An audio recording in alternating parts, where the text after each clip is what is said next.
에스겔서 33장 우리가 말씀을 묵상합니다. 하나님께서 에스겔을 이스라엘의 파수꾼으로 세웠다라고 하는 것과 또 파수꾼의 사명은 적군이 성을 침략하기 위해서 이르렀을 때 경고의 나팔을 불어서 사람들에게 전쟁을 준비하거나 혹은 전쟁을 피해서 그들이 죽임을 당하지 않게 하는 그 사명을 가진 사람이 파수꾼입니다. 그런데 이 파수꾼은 다른 뜻으로는 기다리는 자라는 뜻을 가지고 있어요. 그러니까 기다린다라고 하는 것은 이 성에 이제 심판이 이를 때를 기다리는 자. 그러니까 어찌 보면 전쟁이 일어날 것을 대비하는 것과 뭐 크게 다르지 않은 뜻이기는 하지만 종말론적인 해석에 의하면 하나님의 심판이 이르렀을 때 그 심판의 메시지를 그가 전달해서 하나님의 그 심판을 면하게 하는 그런 역할을 파수꾼으로 해석할 수 있다는 것이죠. 하나님께서 에스겔을 이스라엘의 그 심판의 메시지를 듣고 그것을 이스라엘에게 전달해서 한 사람이라도 남은 자로서 하나님께로 돌아오게 하려는 그 사명이 있다라고 하는 것입니다. 그런데 중요한 것은 이 땅에 살아가는 우리가 파수꾼의 사명을 지녔다라고 하는 것이죠. 우리가 파수꾼 그러면 이단에서 주로 많이 쓰는 용어로 착각하는 경우가 있어요. 파수꾼이라고 하는 이단이 따로 있으니까. 그런데 이 파수꾼은 사실 우리에게 해당되는 말씀이에요. 우리가 이 땅에 말씀을 가진 자로서 또 하나님께로부터 받은 자로서 그 말씀을 전달하는 역할을 우리가 가졌다라고 하는 거예요.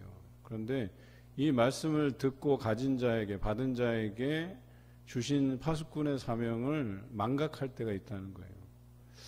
참 이 부분이 저는 안타깝고 아쉬워요. 사실은 교회에서 우리 1인 1전도 막 강조하잖아요. 그게 무슨 행사냐 프로그램이냐 이게 아니에요. 1인 1전도 이건 우리에게 꼭 필요한 사명이라는 거예요. 파수꾼으로서의 사명.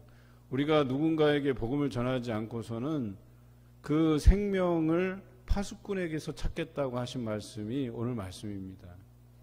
만약 이 사람이 그 심판의 메시지를 듣고도 이 심판의 메시지를 다른 사람에게 전하여서 경고하지 아니하면 그 생명을 파수꾼에게서 찾겠다고 말씀하시는 분이 하나님이세요. 그런데 파수꾼이 자기에게 들려진 그 심판의 메시지를 듣고 백성들에게 온전히 전달을 하면 그래도 그 백성들이 그 중에서 그 말씀을 듣고 아버지께로 돌아오는 자는 심판을 면하려니와 그렇지 아니한 자는 그들이 그 메시지를 듣고도 듣지 아니한 책임을 그들에게 묻겠다는 거예요. 그래서 파수꾼에게서 그 책임을 묻지 않기 때문에 파수꾼은 생명을 그 죽임 당하는 것에서 면함을 받는 거죠. 그런데 파수꾼이 그것에 대한 사명을 온전히 감당하지 못한다 한다면, 그래서 이스라엘 백성들이 그 심판 안에 놓이게 된다면 그 책임을 파수꾼에게 묻겠다고 하시는 겁니다. 여러분, 이게 얼마나 막중한 사명인데요. 그냥 거저 와서 그냥 거저 듣는 게 아니에요. 말씀이라는 게. 말씀이 내 안에 들어와서 이 말씀이 온전히 내 삶에서 생활화되고 뿌리 내리면 그것으로 인해서 다른 사람들에게 복음을 전하는 사명이 우리에게 있는 것입니다. 이것은 예수님께서 승천하실 때 우리에게 마지막으로 당부하신 말씀이기도 해요. 이 마지막으로 당부하셨다는 말씀은 예수님께서 재림하실 때 그것을 보시겠다고 하는 거예요. 그것에 대한 열매를 우리에게서 찾으시겠다라고 말씀하시는 것입니다. 말씀을 듣고도 입으로만 주여 주여 아멘 하면 소용없어요. 우리가 행동하지 않는데, 우리가 하나님 앞에 표현하지 않는데. 그런데 오늘 여기 보면 10절부터 의인의 범죄함이 나오고 반대로 악인의 회개함이 나와요. 현재적 삶이 우리에게 얼마나 중요한지를 나타내고 있어요.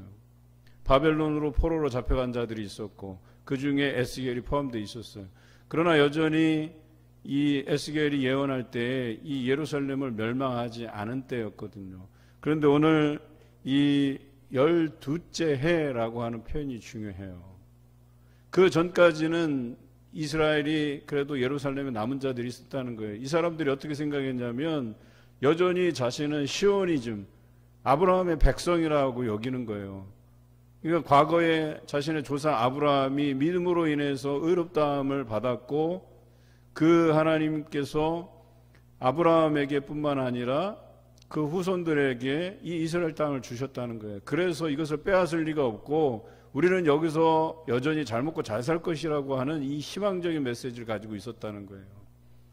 그래서 그들은 회개하지 않았어요. 과거에 그 이력으로 먹고 산다고 생각했어요. 그런데 그렇지 않았다는 거죠. 12째 되던 해에 이 에스겔에게 예루살렘의 함락 소식이 전해졌다라고 오늘 21절과 22절에 언급되어 있어요. 그리고 에스겔이 강조했던 말씀들이 임한 거예요. 그대로. 그들이 과거의 이력으로 아브라함의 자손이라고 하는, 그리고 이 땅이 여전히 예루살렘 성소가 있던 자리라고 하는, 마치 그것을 보증수표처럼 여기고 자신들이 구원의 백성이 될 것이라고 하는 이 착각 속에서 회개하지 않았기 때문에 그들은 멸망의 길을 걸을 수밖에 없었어요. 심판의 길을 걸을 수밖에 없었어요. 도리어 악인의 삶을 살다가 그 메시지를 듣고 나서, 에스겔에게서 전해진 이스라엘에 대한 심판의 메시지를 듣고 나서 회개하고, 하나님께서 예레미야 선지자를 통해서도 말씀하셨듯이 너희가 바벨론으로 포로로 잡혀가게끔 하신 그 말씀대로 순종해서 바벨론 포로로 잡혀간 이들은 어떠했어요? 죽임을 당하지 아니하고 도리어 그들이 70년 후에 다시금 그 약속하신 땅으로 돌아와서 얼마간 그들이 전성기의 삶을 살지 않았습니까? 그런 거예요. 현재적 삶이 중요한 거예요. 내 부모가 크리스찬이냐 아니냐, 이게 왜 중요합니까? 에스겔서 18장에서 강조하는 게 뭐예요? 아비의 이가 실이다고 해서 아들의 이가 신 게 아니란 말이에요. 아비의 공과 아비의 죄는 아비에게 해당되고 그 자녀들은 거기에 대한 분복을 얻기 위해서는 아비가 섬겼던 그 하나님을 제대로 섬기고 전해진 말씀들에 순종하는 삶을 살아야지만 된다라고 하는 거예요. 믿는 자의 자손이 천대까지 복을 얻는다는 표현은 말씀을 전제한 거예요. 그들이 말씀을 듣지 않는데 어떻게 하나님께서 예비하신 그 복을 그들이 누릴 수 있겠습니까? 이건 당연한 거예요. 자녀들이 교회 다니지 않는데, 하나님을 믿지 않는데 어떻게 그들이 부모가 지금까지 누려왔던 복을 이어받을 수 있겠습니까? 말도 안 되는 소리예요. 많은 사람들이 잘못 가르쳤어요. 목회자들이 잘못 가르쳤어요. 자녀를 위해서 기도만 하면 된다고 생각했어요. 그러면 자녀들이 어떤 일을 행하여도 예비된 복을 누린다고 생각하고 있어요. 그렇지 않아요. 그것을 말씀으로 받아들여야죠. 하나님을 믿고 하나님께 그 능력에 의지하면서 살아가야죠. 그런데 자기 지혜대로 살아요. 여러분, 그렇게 해서 사람들이 살아가는 게 아니에요. 오늘 우리는 이 심판의 메시지를 통해서 받는 교훈이 명확해야 돼요. 그럼에도 불구하고 그들은 자신들이 여전히 누리고 있는 이 삶에 대해서 우리가 잘 살았겠지라고 생각하는 거예요. 그런데 심판이 이를 때 그 모든 누렸던 것들이 다 빼앗김을 받을 것이라고 이야기하잖아요. 19절에 만일 악인이 돌이켜 그 악에서 떠나 정의와 공의대로 행하면 그가 그로 말미암아 살리라 라고 기록되어 있어요. 과거에 자신이 어떠했든 믿음이 어떠했든 어때요? 그 의로운 행위가 하나도 기억되지 않는다고 13절에 기록하고 있잖아요. 그가 그 지은 죄악으로 말미암아 곧 그 안에서 죽으리라 그랬어요. 심판의 대가를 받게 돼 있다는 거예요. 다른 것이 어떤 구원의 보증수표가 되지 않는다는 거예요. 그가 오늘날 그 말씀에 귀 기울이지 아니하며 그 말씀대로 행하지 아니하면 그 죄악으로 말미암아 죽으리라 이렇게 돼 있잖아요. 그런데 과거에 자신이 죄인이었던 그것과 무관하게 그들이 돌이켜서 회개하면 19절에 나와 있는 것처럼 정의와 공의대로 행하면, 하나님께서 주신 말씀대로 행하면 그가 그로 말미암아 살리라 이렇게 기록하고 있어요. 그리고 그들에게 예루살렘의 함락 소식이 들려왔어요. 그리고 바벨론에 있는 백성들에게 이 예언의 말씀이 들려질 때, 아 그렇구나, 우리가 미련하게 그 예루살렘의 남은 자들에게 희망을 걸었구나, 또 그 주변에 있는 강대국 애굽에게 어떤 자그마한 희망을 걸었구나. 그들이 그 잘못 때문에 회개하게 돼 있었다는 거예요. 그들이 남은 자라고 생각했는데 그게 아니었던 거예요. 바벨론의 포로로 잡혀와 있던 예레미야 선지자를 통해서 주신 말씀대로 그곳에 와 있던 사람들이 남은 자였다는 거예요. 그들은 그제서야 그것을 알게 됐다는 거예요. 오늘 23절부터 백성의 그 죄에 대한 부분들을 여전히 이야기하고 있어요.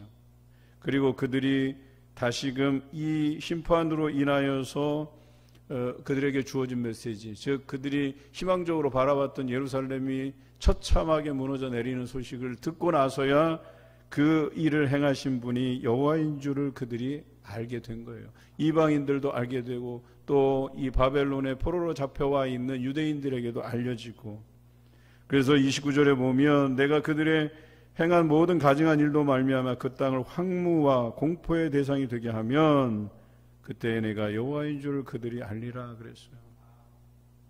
우리 하나님께서는 알고 계셨어요. 저들이 헛된 희망을 품고 예루살렘에 버티고 앉아 있다는 것을 알고 있었어요. 그들이 헛된 것을 잡으려 하는 것을 알고 계셨어요. 그래서 마지막까지 이 에스겔 선지자를 통해서 말씀하셨지만 그들은 고지 듣지 않았어요.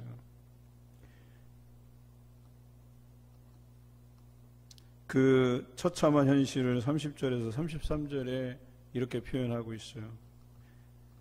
에스겔 선지자가 말씀을 전하였을 때 그들의 관심사는 뭐였냐면 그 심판의 메시지에 귀 기울이지 않았다는 거예요. 오늘 성경에 보면 이렇습니다. 30절 인자야 내 민족이 담 곁에서와 진문에서 너에 대하여 말하며 각각 그 형제와 더불어 말하여 이르기를 가서 여호와께서 무슨 말씀이 나오는가 들어보자 라고 한 거예요. 내용을 들어보자 하는 게 아니에요. 이 표현은 뭐냐면 이 32절의 말씀처럼 그들은 내가 고운 음성으로 사랑의 노래를 하며 음악을 잘하는 자같이 여겼나니 내 말은 듣고도 행하지 아니하거니와 그랬어요. 우리가 예배드릴 때 찬양대가 찬양하잖아요. 그 찬양으로 들려지는 메시지에 귀를 기울이지 않는다는 거예요. 찬양에서 어떤 메시지가 우리에게 흘러나오는지는 듣지 않으면서 우리가 듣는 것은 그 음색이 고운 것만 듣는 거예요. 아, 노래 잘하네, 화음이 좋네, 오늘 음악이 좀 씩씩하네, 리듬이 잘 맞네, 오늘 분위기상 우리의 마음에 뭔가 위로를 주는 것 같네. 음악의 분위기만 파악하는 거예요. 설교를 들음에 있어서도 그 사람의 언변만 생각하는 거예요. 야, 저 사람 웅변처럼 아주 멋들어지게 설교를 하네. 말씀에 능력이 있네. 무슨 말씀에 능력이 있어요 거기에. 여러분, 제가 웅변을 해봤잖아요. 스피치하고 웅변이라고 하는 건 차원이 달라요. 설교는 웅변이 아니에요. 설교는 스피치입니다. 엄밀히 말하면 분야가 그래요. 그런데 오늘날 그 웅변수를 동원해서 사람들에게 뭔가 멋진 말로 포장해서 말씀을 한들 그 사람들이 그것을 듣고도 행하지 않냐면 그 사람들이 그 설교를 들으면서 설교가 이러니 저러니 표현력이 있나 없나 목소리가 큰지 작은지 다 엉터리 같은 성도들이죠. 어찌 목회자의 설교를 판단하고 전달력이 좋으니 많이를 이야기하고 있어요.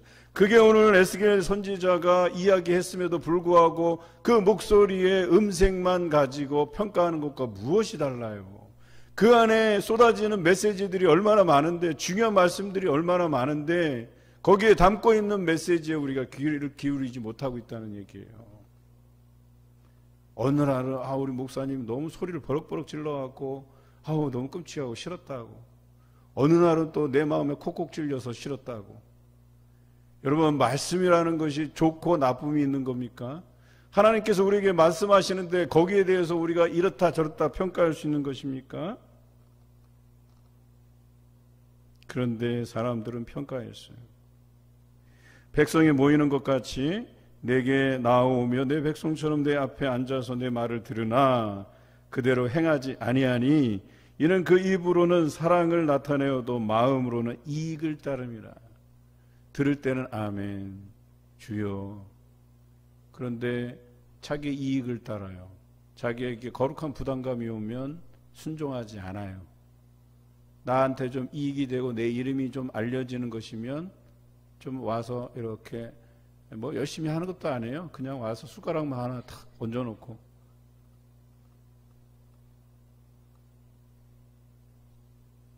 오늘 이 말씀이 우리에게 들려지는 걸 잘 들으셔야 돼요. 그 말이 응하리니 응할 때에는 그들이 한 선지자가 자기 가운데 있었음을 알리라.